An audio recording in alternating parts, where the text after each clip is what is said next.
নমস্কার বন্ধুরা, সর্দাস কেবিনে আপনাদেরকে স্বাগত জানাই। শীতকাল আস্তে আস্তে আমাদের ছেড়ে চলে যাচ্ছে। শীতের সেই পড়ন্ত বেলার রোদ গায়ে মাখতে মাখতে আজকে একটি নতুন রেসিপি আপনাদের সামনে নিয়ে এলাম। সেটি হলো বিট বাটা। রেসিপিটি আদ্যপ্রান্ত সাধারণ হলো এর মধ্যে নারকোল, বাদাম, পোস্ত এবং লঙ্কার স্বাদ একে আরও অতুলনীয় করে তোলে। তাহলে আসুন দেখিনি কীভাবে আমরা বিট বাটা বানিয়েছি। আমাদের দেখানো রেসিপি অনুযায়ী বাড়িতে যদি আপনারা একবার চেষ্টা করেন তাহলে সকলে খেয়ে তারিফ করবে।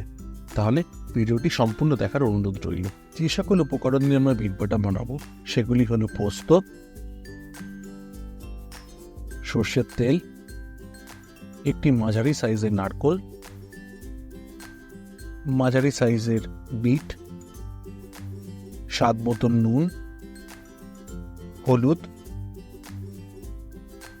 বাদাম এবং কাঁচা লঙ্কা ও শুকনো লঙ্কা। এখন আমরা নারকোলটিকে ফাটিয়ে নেব। একটি দাকে নারকোলের মাঝ বরাবর 3 থেকে 4 বার জোরে বাড়ি মারলেই নারকোলটি সুন্দরভাবে দুটো ভাগে ভাগ হয়ে যাবে। নারকোলের টুকরোগুলো থেকে নারকোলকে একটি কুড়ানির সাহায্যে ভালো করে আমরা কুড়িয়ে নেব।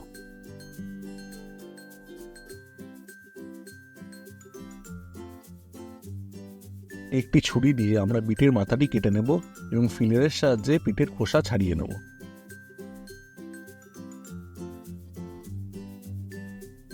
এরপরে গ্রেটার নিয়ে আমরা বিটকে ভালোভাবে গ্রেট করে নেব। বিট এখানে যত সুন্দরভাবে গ্রেট করে নিতে পারবে তত শিলে আপনাদের বাড়তে সুবিধা হবে। দেখেছেন তো কি সুন্দর মিহি করে আমরা গ্রেট করে নিয়ে। এরপরে আমরা রান্নার পরবর্তী পর্যায়ে চলে যাব। এবার একটি ফ্রাইং প্যানের মধ্যে আমরা সামান্য পরিমাণে সর্ষের তেল দিয়ে দেবো। তেল যখন ভালোভাবে গরম হয়ে যাবে তার মধ্যে ফোড়নের জন্য আমরা দিয়ে দেবো 2 শুকনো লঙ্কা। তেলে শুকনো লঙ্কা দুটি ভালোভাবে ভাজা হয়ে গেলে এর মধ্যে আমরা দিয়ে দেবো 1 চামচ পোস্ত এবং দিয়ে দেবো কোরানো নারকোল। এরপর খুন্তির সাহায্যে আমরা ভালোভাবে নেড়ে নেব। নারকোল ও পোস্ত ভালোভাবে ভাজা হয়ে গেলে এর মধ্যে দিয়ে দেবো আমরা 1 চামচ স্বাদ মতো হলুদ এবং স্বাদ মতো নুন এবং হলুদকে আমরা ভালোভাবে মিশিয়ে নেব। আর সামান্য পরিমাণে বাদাম দিয়ে দেবো। বাদাম দিলে এই রান্নার টেস্ট আরও বেড়ে যায়। এরপর কেটে রাখা বিটগুলোকে আমরা ফ্রাইং প্যানের মধ্যে পুরোটাই ঢেলে দেবো এবং খুন্তি দিয়ে আস্তে আস্তে নাড়তে থাকবো যতক্ষণ না বিট, পোস্ত, নারকেল কোড়ানি, নুন, হলুদ সমস্ত মিশ্রণটি ভালোভাবে মিশে না যায়। এটাই হলো এই রান্নার সবচেয়ে গুরুত্বপূর্ণ স্টেপ।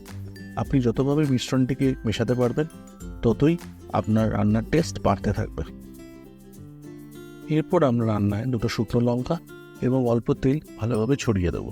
আপনাদের যদি বিটকে ভালোভাবে সেদ্ধ করতে হয় তাহলে এর উপর আপনার চাপা ঢাকনা দিতে পারেন। আমরা এখানে চাপা ঢাকনা দিয়ে বিটটাকে ভালোভাবে সেদ্ধ করবো 2 থেকে 3 মিনিটের জন্য। আমাদের বিট ভালোভাবে সেদ্ধ হয়ে গেছে।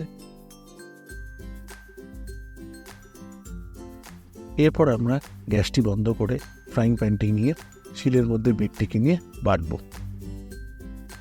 যারা শিলে ভালোভাবে বাটতে পারবেন না তারা মিক্সির ব্যবহারও করতে পারেন, কিন্তু যেহেতু এটা ট্র্যাডিশনাল বাঙালি ঘরানার খাবার সেই জন্য আমরা শিলে বেটে এখানে দেখাচ্ছি।